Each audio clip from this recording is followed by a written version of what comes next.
તો પુરુષાર્થ કરજો અને દીકરા દીકરીને ભણાવજો, ગરીબી જતા વાર નહીં લાગે.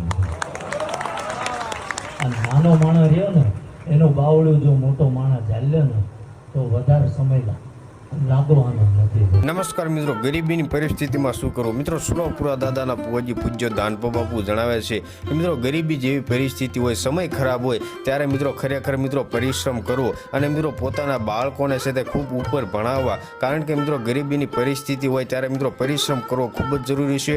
આ ઉપરાંત પણ મિત્રો પૂજ્ય દાનપો બાપુ જણાવે છે કે જે મોટા માણસો હોય છે, જે મિત્રો છે તે સુખ સંપત્તિવાળા હોય છે, તે નાના માણસોની મદદ કરશે તો મિત્રો દેશમાંથી છે તે ગરીબી જતા વાર નહીં લાગે. ગરીબીની પરિસ્થિતિમાં મિત્રો પરિશ્રમ કરવો ખૂબ જરૂરી છે અને મિત્રો ભણતર સાથે જો પરિશ્રમ કરવામાં આવે તો મિત્રો પૂજ્ય દાનપો બાપુ જણાવે છે કે ગરીબી જતા વાર નહીં લાગે. તો ચાલો મિત્રો આજના વિડીયોની અંદર ગરીબીના નિવારણ માટે પૂજ્ય દાનપો બાપુ શું જણાવે છે, તો ચાલો મિત્રો આજનો આ દાનપો બાપુનો વિડીયો શરૂ કરીએ. થતું હોય થાય ઘણા હોશિયારના દીકરા એમ કહે છે ને કે અમને પરચા આપે, એમ પરચા લેવાની લાયકાત હોય. તને જો બેંક કદાચ લાખ રૂપિયા લોન ના આપતી હોય, મારો ઠાકર પરચા તમે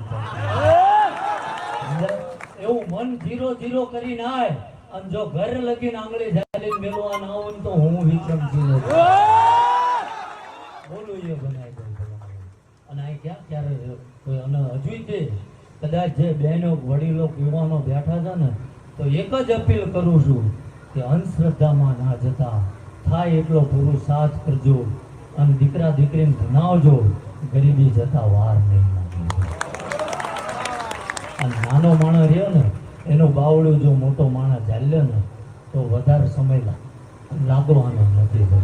જેટલું લોકો નીચા બતાવવામાં મહેનત કરો હો ને એટલું કદાચ એને ટેકો હાલવામાં કરો તો એ ક્યાંયનો ક્યાંય પહોંચી નહીં.